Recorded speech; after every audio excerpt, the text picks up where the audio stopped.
Good afternoon. Today I'm presenting my annual report for 2022 this report sums up the main activities of our alliance in the last year. 2022 was a pivotal year for our security. Russia's illegal war against Ukraine is now entering its second year.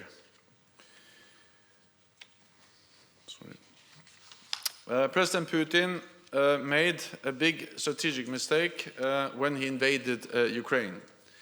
He expected Kiev would fall within days and the whole of Ukraine within weeks. But he underestimated the steely resistance of the Ukrainian people. He thought he could break NATO unity, but NATO allies are standing strong and united and providing unprecedented support for Ukraine. And he wanted less NATO, but he has got exactly the opposite, more NATO. In response to Russia's illegal war, Finland and Sweden decided to apply for NATO membership, which will double the length of NATO's border with Russia. At the NATO summit in Madrid last June, all allies took the historic decision to invite Finland and Sweden to join. Both countries have addressed Turkey's legitimate security concerns and delivered on their commitments under the trilateral memorandum agreed in Madrid. Turkey is now ready to ratify Finland's membership of NATO. I welcome that decision, and I look forward to the Grand National Assembly ratifying Finland's accession before the upcoming Turkish general election. I also welcome that the Hungarian parliament will vote on Finland next week. The most important thing is that both Finland and Sweden become full members of NATO quickly, not whether they join at exactly the same time. And I will continue to work hard to ensure that Sweden becomes a full member as soon as possible, because the accession of Finland and Sweden will make them safer, our alliance stronger, and demonstrate that NATO's door remains open. President Putin wants a different Europe. He sees democracy and freedom as a threat, and he seeks to control its neighbors. So even if the war in Ukraine ended tomorrow, the security environment has changed for the long term. Putin's invasion last year was a shock, but it was not a surprise. It was the culmination of a pattern of aggressive action. And in response, since Russia's illegal annexation of Crimea in 2014, NATO has implemented the largest reinforcement of collective defense in a generation. So when Russian tanks rolled into Ukraine, we were ready. Within hours, we activated our defense plans from the Baltic to the Black Sea. We put 40,000 troops under NATO command with a significant air and maritime presence, and doubled the number of NATO battlegroups from 4 to 8.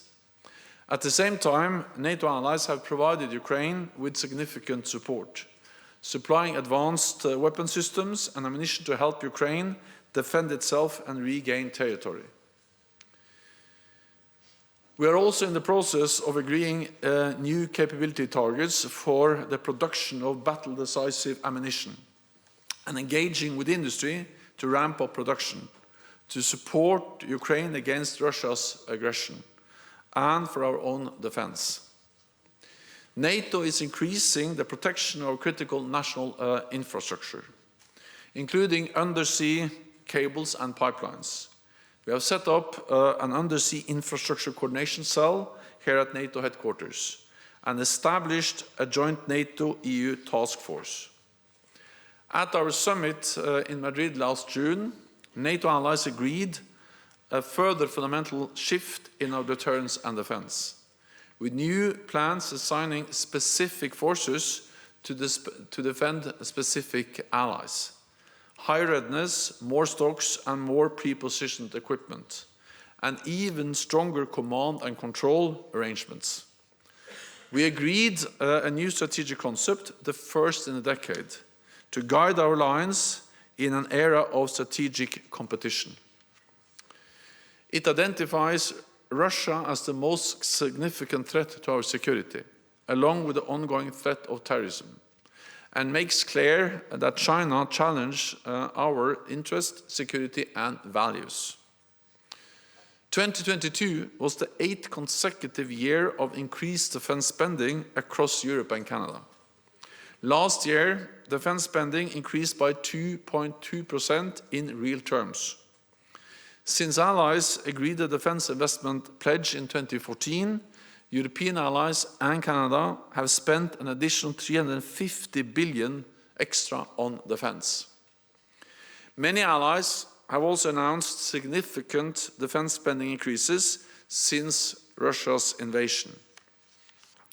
Now these pledges must turn into real cash, contracts, and concrete equipment.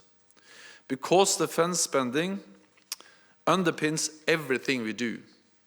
Since 2014, allies have increased defense spending, and we are moving in the right direction. But we're not moving as fast as the dangerous world we live in demands. So while I welcome all the progress that has been made, it is obvious that we need to do more, and we need to do it faster. At our summit in Vilnius in July, I expect allies to agree a more ambitious new defense investment pledge, with 2% of GDP as a minimum to be invested in our defense. In this new and more contested world, we cannot take our security for granted. It is our security that underpins our prosperity and our way of life. Our latest polling shows that 82% of people across the 30 NATO allies believe it is important that North America and Europe work together for our shared security. And 61% agree that NATO membership makes an attack from a foreign nation less likely. NATO has enabled Europe and North America to live in peace for almost 75 years. But today's world is as dangerous as at any time since the Second World War. The years to come will be challenging, and NATO must continue to rise to the challenge. And with that, I'm ready to take your questions. Okay, we'll start with Reuters. Yeah. Andrew Gray from Reuters. Secretary General, can you tell us how many countries are currently meeting the 2% target according to your latest report? And if that number is still relatively small as a part of the total, can you comment on, do you have any concerns about the fact that even almost 10 years after that goal was agreed, most allies aren't meeting that target? We have all the numbers and the figures updated in this report, both graphically but also in tables where you can look into the details for each and every ally. And it shows that 7 allies now spend 2%. We actually expected that to be slightly more earlier, but because GDP has increased more than expected for a couple of allies, 2 allies that we expected to be at 2% are now slightly below 2%. So as I said, we welcome the progress. We welcome the fact that all allies have increased, that more allies now spend 2% of GDP on defense, and more allies are actually coming closer to 2%. Having said that, there's no doubt that we need to do more and we need to do it faster. The pace we have when it comes to increased defense spending is not high enough. So my message to allies is that I welcome what they have done, but they need to speed up, they need to deliver more. In a more dangerous world, we need to invest more in defense. Then let me add that, of course, it is important that allies meet the 2% guideline, but of course it also helps that those allies who have been close to 1% now are at 1.5 or moving towards 2%. So for instance, Germany has significantly increased defense spending over the last years. They're still not at 2%, but the increase in German defense spending makes a big difference because of the sheer volume of the German economy and the German defense budget, and Germany has clearly committed to be at 2% soon. Okay, we'll go to Associated Press. Secretary General Lauren Cook from the Associated Press. You just met with the Hungarian foreign minister, and I understand from some remarks that he's made in Brussels that you intend to go ahead with a ministerial level meeting at some point, NATO-Ukraine, and I wondered why you've made that decision to go ahead despite what I understand to be existing Hungarian objections. And if I could briefly, I'd be very interested in any remarks you might have about the Chinese peace plan that President Xi and President Putin are talking about at the moment. Thank you. First, on the peace plan. It is for Ukraine to decide what are acceptable conditions for any peaceful solution.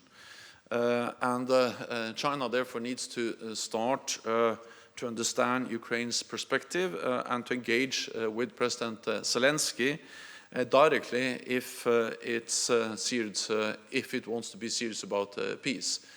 We also need to remember that China has not been able to condemn the illegal war or aggression by Russia against Ukraine. Having said that, of course, I will welcome any initiative, any plan that can lead to a just and sustainable peace. China's peace proposal includes some positive aspects and elements which I support. For instance, the importance of nuclear safety, of protection of civilians, and not least underlying the importance of sovereignty, territorial integrity, and independence. And of course, any peace solution for Ukraine must be based on these principles, to the respect of the territorial integrity and sovereignty of Ukraine. And this is also the main element of the peace plan that President Zelensky put forward some months ago. And of course, any durable, lasting peace has to respect Ukraine as a sovereign, independent nation in Europe, in accordance with the UN Charter. And a ceasefire or any solution that doesn't respect the sovereignty and territorial integrity of Ukraine will only be a way to freeze the war and to ensure that Russia can reconstitute, regroup, and re-attack. And that will not be a just and sustainable peace. It will only help Russia to hold on to territory it has illegally occupied. So again, I welcome initiatives that can lead to a just and sustainable peace. At the end of the day, it has to be up to Ukraine to decide what are the acceptable conditions. What we should do is to support Ukraine in their right to defend themselves, a right which is enshrined in the UN Charter, and they are defending themselves against Russia's illegal war of aggression. Then on the NATO-Ukraine Commission, yes, my plan is to convene a meeting at our foreign ministerial meeting in a couple of weeks. I do so because I think this is a platform to demonstrate our support to Ukraine.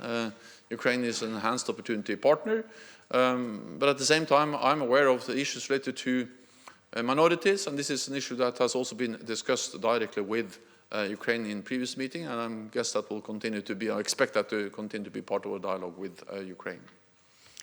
Politico. Thank you very much. Secretary General, you mentioned that you will be advocating for a more ambitious defense investment pledge. I was wondering if you could share perhaps a bit of detail of what you would be advocating for at Vilnius. Would it be, again, a 10-year pledge? Will the number still be 2% just as a floor, or would you be advocating for a different number? Thank you. So first of all, it has to be, or it will be up to 30 allies, or soon to be 32 allies, to decide what will be the language of a new defense investment pledge. But I will work for, and I will advocate in favor of a more ambitious pledge than the pledge we made in 2014, simply because, yes, the war started in 2014 with the illegal annexation of Crimea and Russia going into eastern Donbass.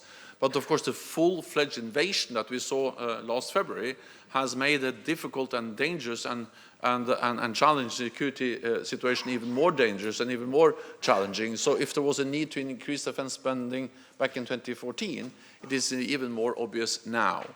And of course, we also have to build on the progress we have made. Back in 2014, the majority of NATO allies were reducing their defense budgets.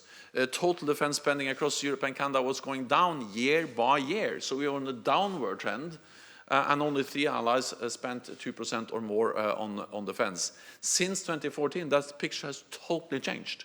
Now all allies have increased defense spending, and in totality, we now have 8 consecutive years of more defense spending across Europe and Canada. So we are in a totally different place than where we were in 2014 when things were going down. Now they're going up, and they're going significantly up defense spending. So of course, when you then agree a new defense investment pledge at the summit in Vilnius, it has to build on the progress we have already made and take into account the fact that we live in a more dangerous world. So what I will argue in favor of is that when we refer to 2% in the pledge we made in Wales at the NATO summit in Wales in 2014, we refer to that as something we should strive towards, more like a kind of a ceiling. But now we should refer to 2% more as a floor, a minimum. And of course, then we had a kind of 10-year perspective, 2014 to 2024. Now I think we should be all understand that this is a kind of immediate need to be there, and we have had now 10 years already to move towards 2%. So I expect actually the reality that the majority of allies could be able to be at 2% very quickly. Agence France Presse, here. Yeah, thanks. Thank you very much, Secretary General. Just returning to the issue of China, do you have any more information on whether China is planning or is actually supplying arms to Russia for the war in Ukraine? And more specifically, what is your message to President Xi as he meets with a leader who is now accused of committing war crimes? Thank you. So first, we haven't seen any proof that China is delivering lethal weapons to Russia. But we have seen some signs that this has been a request from Russia, and that this is an issue that is considered in Beijing or by the Chinese authorities. And therefore our message has been that China should not provide lethal aid to Russia. That will be to support an illegal war and only prolong the war and support the legal invasion of Ukraine by Russia. That's something that China, of course, not should do. Then, of course, the meeting that takes place in Moscow is part of a pattern we have seen over the last years, where China and Russia are coming closer and closer. We have to remember that just a couple of weeks, or a few weeks before the invasion last February, President Xi and President Putin met in Beijing, where they signed a joint declaration promising each other a partnership without any limits. And we see how China and Russia are coming closer and closer in the military domain. They have joint exercises, joint patrols, naval and air patrols in the economic domain, and also in the political and diplomatic domain. So the meeting in Moscow is part of that pattern where China and Russia are working more and more closely and building a stronger and stronger partnership. Slovenian TV over there, yeah. Igor Juric, Slovenia, over there. Slovenian television. Secretary General, just a short question. How do you see, and of course also comment, the latest development in the relations between Serbia and Kosovo, especially after this Ohrid meeting of both leaders? Well, also I welcome the agreement, and the important thing now is the full implementation, the speedy and full implementation of the agreement between Belgrade and Pristina. And of course, we strongly support the EU-facilitated dialogue. We, NATO allies and NATO provide political support. We have been in close contact with the EU, but also with Pristina and Belgrade. And of course, we support also the efforts to find a peaceful solution through our KFOR mission, close to 4,000 NATO troops in Kosovo, which are key to facilitate and support a political process. So we welcome the agreement. The message is that it has to be fully and quickly implemented by both parties. Frankfurt Allgemeine. Thomas Kutschka, Frankfurt Allgemeine Zeitung. Two questions. The first is for clarification. Has Hungary formally agreed to another meeting of the NATO-Ukraine Commission? And the second one is on ammunition. Yesterday, EU foreign and defense ministers took the decision to provide Ukraine with 1 million artillery shells within 12 months. Commissioner Breton is also working with industry to get around bottlenecks in the production, hoping to speed it up. I'm just wondering, what specifically is NATO's role in speeding up delivery and production of artillery shells? What specifically can NATO do? Thank you. First, on the speeding up delivery, NATO has many tasks. So first of all, it's for us to set the guidelines, and we started last year to revise our guidelines, not least for battle-decisive ammunition, which includes artillery shells, to ensure that allies started to ramp up production, both to replenish the stockpiles, which they have depleted to provide support to Ukraine, but of course also to be able to continue to deliver support to Ukraine. We met with the defense industry, we met with our armored directors, and the message was very clear: ramp up production. And I welcome that already several allies have signed contracts. Of course, that is a national decision to sign the concrete contracts with the industry. But we also do and have done for many years, including on ammunition. We are doing joint procurement, partly with groups of NATO allies, but also through the NATO Support and Procurement Agency. So joint procurement is something we have done for many years. We will continue to do joint procurement, including of ammunition. For instance, the NSPA now is working on both, or have projects both on artillery, but also air defense ammunition and other types of ammunition. So I welcome, of course, also the fact that EU is now also engaging in joint procurement. But the most important thing is not whether the joint procurement is a group of nations or EU or the NATO procurement agency, or whether it's done by individual allies. The most important thing is that contracts are signed with the industry so production can be increased. And we have already seen more contracts being signed, and we welcome all the different initiatives in different formats for joint procurement, because we think that can help to speed up and also utilize the economy of scale. But again, it happens in different formats, including through the NATO Support and Procurement Agency. So far, NATO allies have delivered military support of 65 billion euros. A lot of that comes from the United States, but also Canada and European allies are providing significant military support to Ukraine, and this is not least to finance the delivery of ammunition.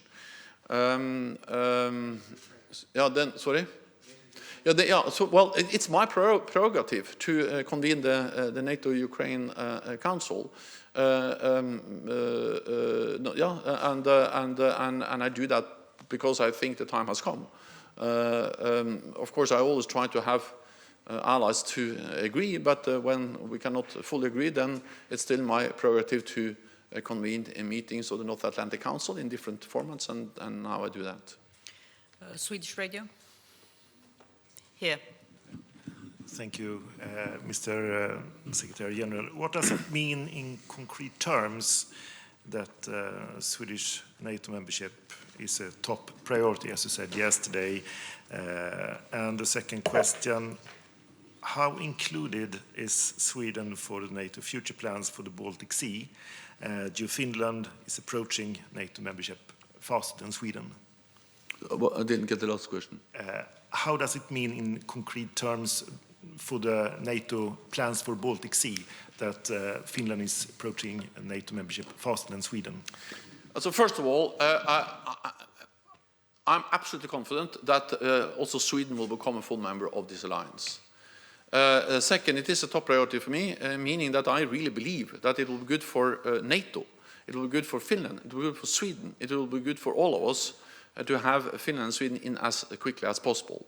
That's also the reason why I worked hard to get the agreement last year, which was an historic decision that all NATO allies, also Turkey and Hungary, made to invite Finland and Sweden. And since then, since June last year, we have had the quickest accession process in NATO's modern history. Because we have to remember that Finland and Sweden applied in May. Already in June they were invited, and since then Finland and Sweden has had a totally new position in NATO, because they now have the position as invitees, meaning that they sit at the NATO table. We integrate Finland and Sweden more and more into NATO's civilian and military structures, and this integration process will take some time, with military planning, with capability targets, and that integration process has not been postponed by the fact that the ratification has taken a bit more time than we hoped. So the military integration goes on, regardless of, in a way, the fact that Hungary and Turkey has not ratified, because part of being invitee means that you can be integrated into NATO's military structures, including interim capability targets. So the military planning, the integration process, is something which is moving on, not delayed by the ratification process. Second is that for me this is a top priority, meaning that I spent, I did what I could together with President Sauli Niinistö, with at that time Prime Minister Magdalena Andersson, and with the new government in Sweden. We have continued to work together closer to ensure the agreement, the invitation, and now the integration into NATO's civilian and military structures, and then the ratification. So far, 28 has ratified. I went to Ankara, I think it's now 3-4 weeks ago. We had a good meeting with President Erdogan. That was the meeting where he made it clear that he is ready to, or Turkey is ready to ratify Finland, and I welcome that we now see progress on the ratification of Finland, and hopefully that will happen very soon. Then on Sweden, President Erdogan in the meeting agreed to restart the process, and also in the meetings of what we call the permanent mechanism, where Finland, Sweden, Turkey meet, and they met under my auspices here at the NATO headquarters a few days ago, and that also then led to the formal announcement of the decision to move on with the ratification of Finland. But of course, in that meeting, we also then are able to address how to make progress on the ratification of Sweden. And we will continue to meet. I spoke again with President Erdogan on Friday, and we again agreed to continue the consultations and the meetings to ensure that we can also make progress on the ratification of Sweden. Then I spoke this morning with the Foreign Minister of Hungary, Petr Szijjártó, and he also confirmed that there will be a vote on the 27th of March in the Hungarian Parliament on the ratification of Finland, and we'll continue then to work on making progress on the ratification of Sweden. Interfax Ukraine, lady with the red scarf. We have a microphone there. Thank you, Anna. News agency, Ukrainian news agency, Interfax Ukraine, Irina Sommer. Follow up on NATO-Ukraine Commission. Secretary General, is it mean that we can see from now on that such kind of meeting will take place regularly, on the regular basis, and even that participation of the Ukrainian President, Mr. Zelensky in Vilnius also will take place in this format, NATO-Ukraine Commission? And second question is, don't you think that time came to denounce NATO-Russia-Rome agreement, which established also NATO-Russia Council? Thank you. NATO allies worked for a meaningful dialogue with Russia for many, many years. Russia has walked away from that dialogue, so that's not functioning. It is not possible to have a meaningful dialogue with Russia when they are conducting a legal war of aggression against Ukraine. But we used the NATO-Russia Council up till the invasion. We have to remember that we actually met in this building in January, just a few weeks before the invasion, to try to convince and to try to use all diplomatic and political channels to prevent President Putin, Russia, from implementing to follow through on their plans to invade Ukraine. So the NATO-Russia Council was an important instrument in our efforts to try to establish some kind of meaningful dialogue with Russia.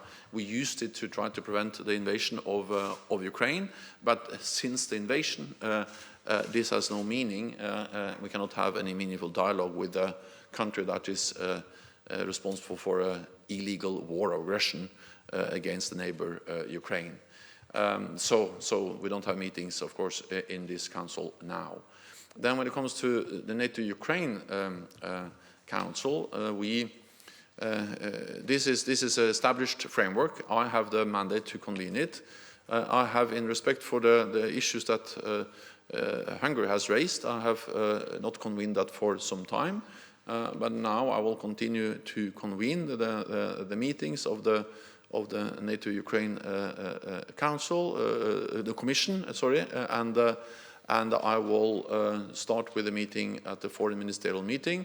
I have not planned any more meetings, but of course this will not be one-off event. We will continue to have meetings. When it comes to the summit, we have not decided finally on the formats, but I have made it clear that I will invite President Zelensky to the summit. Exactly in what format we will meet, that has not yet been decided. Bloomberg. Natalia Drozdiak from Bloomberg. I just want to follow up on the question about Sweden's ratification. Do you still expect Sweden to be ratified by both Turkey and Hungary by Vilnius? And then secondly, on the question about MiG fighter jets, Poland and Slovakia pledged, what impact do you expect this to have on the battlefield? And have any allies expressed concern about these deliveries, especially with regards to escalation? Thank you.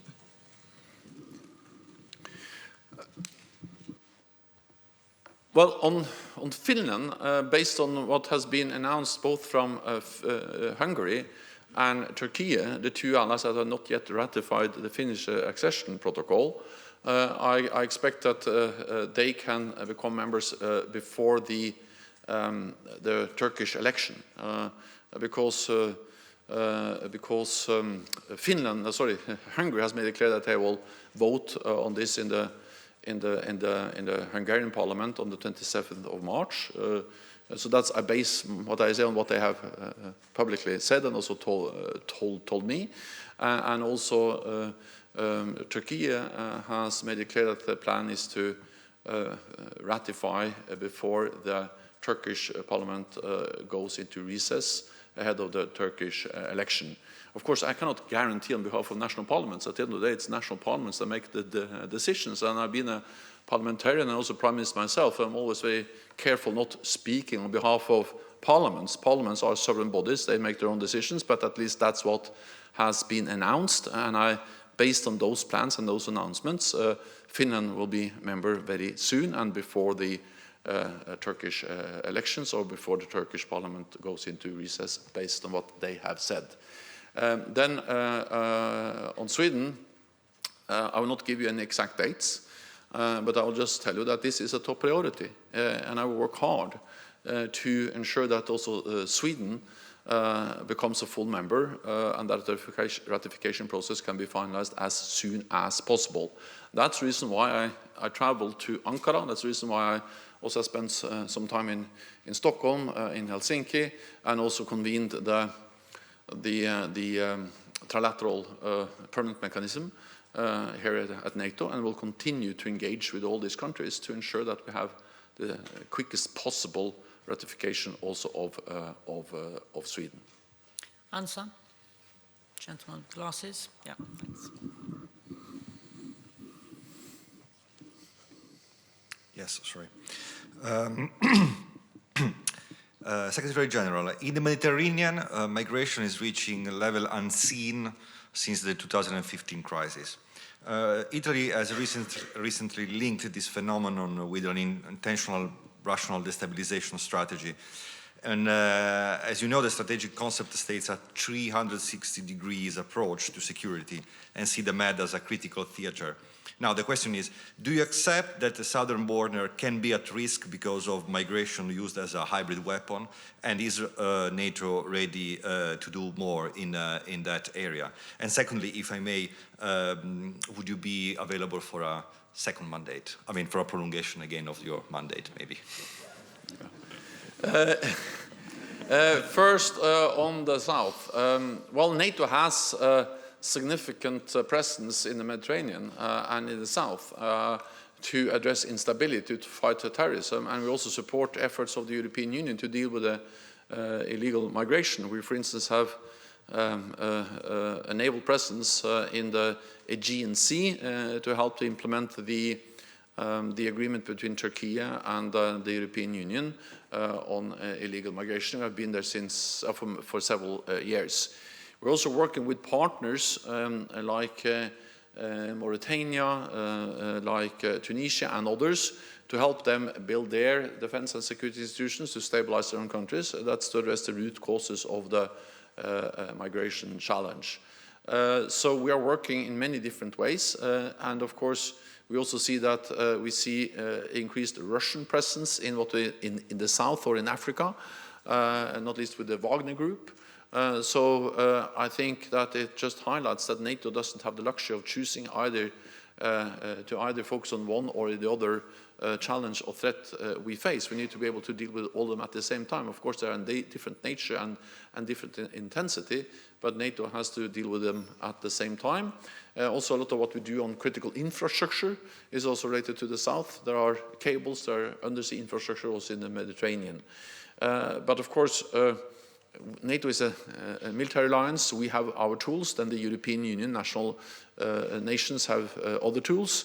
So we don't have all the tools to address all the issues related to migration, but we support the efforts of the European Union and individual allies in different ways, and will continue to do so, and also step up our work with partners, for instance, or in Africa, and also in Iraq. I met with the Iraqi foreign minister yesterday, and we have a presence there of a training mission to help Iraq to stabilize their own country. And that's also a way to address the root causes of the illegal migration. Imedi, Georgia. Thank you very much. Mr. Secretary General, two questions about Georgia. First, as we are waiting for Vilnius summit this summer, and for more support from NATO, what can you tell us more about it and overall evaluation of 2022? And also, can you comment on recent developments in Georgia? I mean, presentation in Georgian Parliament, foreign agent draft, and in 2 days it was voted down.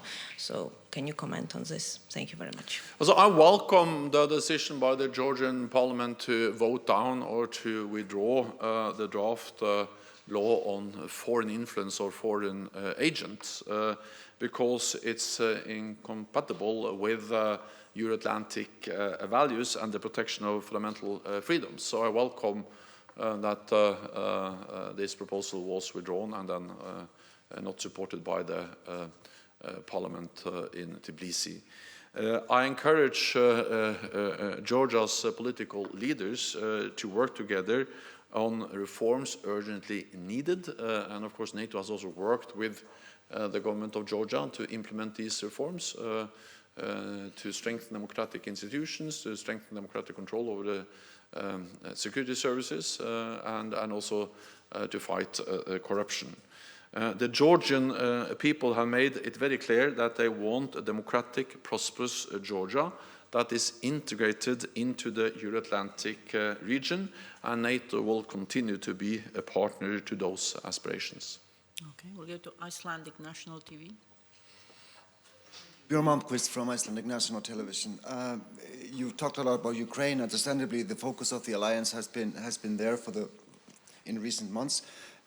Are you keeping focus on Russia's activities in the high north? And how will the the eventual membership of Sweden and Finland, change the dynamic on the northern flank of the alliance? The Finnish and Swedish membership will strengthen NATO in many different ways. First of all, it will strengthen the whole of NATO, and because Finland and Sweden have capable armed forces, well-trained, well-equipped, modern armed forces, and we have worked together with Finland and Sweden for many years. They have naval, land, and air forces which are highly capable and will help us also to increase our presence, our awareness, also in the high north. And of course, both Finland and Sweden are Arctic nations. They know how to operate under Arctic conditions, and it will also not least increase our ability to utilize the airspace in the high north and to operate across the borders in the Nordic region. So yes, that is important for the high north, for whole NATO, but of course also, for instance, for the Baltic countries. If you just look at the map, you will see that reinforcement, the protection of the Baltic region will be very different, and NATO will be in a much better place to do that with Finland and Sweden in. And therefore I welcome the fact that all allies have invited them, that Finland will very soon be ratified based on what has been announced from Ankara and from Budapest, and then I will continue to work hard for the quickest possible ratification of also Sweden. Then the High North has mattered for NATO for many years, and therefore we have a significant presence there. We have several allies which are Arctic nations, including Iceland. We have presence in Iceland with NATO planes. Iceland is important also when it comes to monitoring, following the Russian military movements up in the high north, their submarines, their ships, their planes. And allies are also now investing in new modern capabilities, including advanced fifth generation fighter aircraft that will significantly increase our capabilities when it comes to monitoring and surveillance over what's going on in the high north. More ships, we have more exercises, and last week I went together with President Ursula von der Leyen and the Norwegian Prime Minister Jonas Gahr Støre to one of the gas facilities, the gas platform Troll platform in the North Sea, which is important for Norway, for the Nordic region, but of course also for energy supplies to Europe. 10% of Europe's gas supplies comes from that one platform. So of course when NATO also is stepping up what to do to protect critical infrastructure, that is also very much about the high north. Yes, high north has been, will continue to be of great importance for NATO. Let me also add that climate change will make the high north even more important. The ice is melting.